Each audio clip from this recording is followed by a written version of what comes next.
माझं नाव नंदा आहे. विरुळची मी. माझं माहेर पांगरी. आपल्या बाबाची मी परसादे. आपल्या आई वडिलांनी बाबाकडून मला मागून घेतलेलं आहे.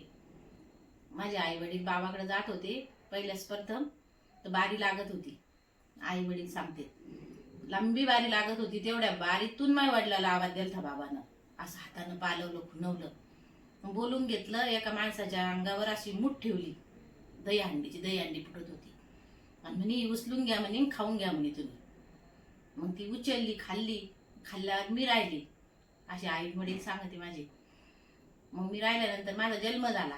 मग जन्म झाल्यानंतर मग मला जशी जशी मोठी होत गेली मी समजा मला कळतं. माझ्या आईनं माझं नाव पहिले गंगा ठेवलं होतं. पुन्हा म्हणजे घुगऱ्या घालून गंगा ठेवलं.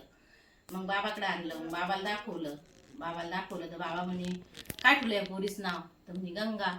म्हणे हिचं नाव गंगा आणि हिला नंदी म्हणजा म्हणे. हिला गंगानी म्हणायचं.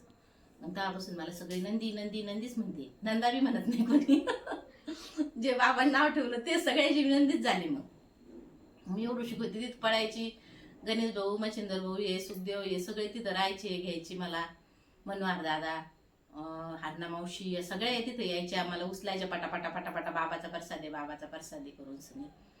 मग असं करून करून म्हणे बाबा म्हणे हिला आता धनन पाणी समजन म्हणे. मग मला धनन पाणी समजू लागलं कळू लागलं मला म्हणजे मला कळत होतं तेव्हा लगेच चांगलं. आमच्या घरात सुद्धा तीच जाय कुठं खाली बी असं पाणी चाललं ना की मला दिसत होतं खाली.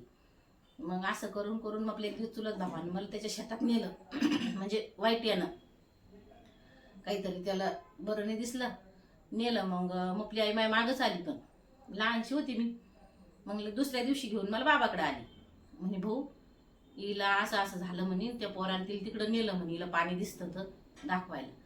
मग मला म्हणे तुला कुठं पाणी दिसतं. आंब्याखाली बसलो होतो आम्ही. चंदनाचं बाग आहे ना चंदनाचे ते मोठे झाडं होते तिथं जागीच आंबा होते. आंब्यापाशी बसलो होतो आम्ही. म्हणे नंदे कुठे पाणी.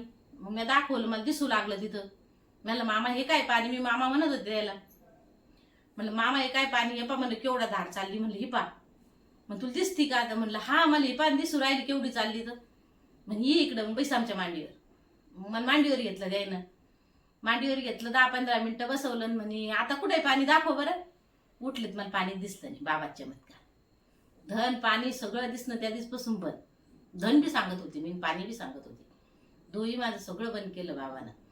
एवढी लाडकी होती मी त्याची. मला कुठं बी दिसले की उचलायची खांद्यावर घेतलं की निघली कुठं बी घेऊन जा मला खांद्यावरती.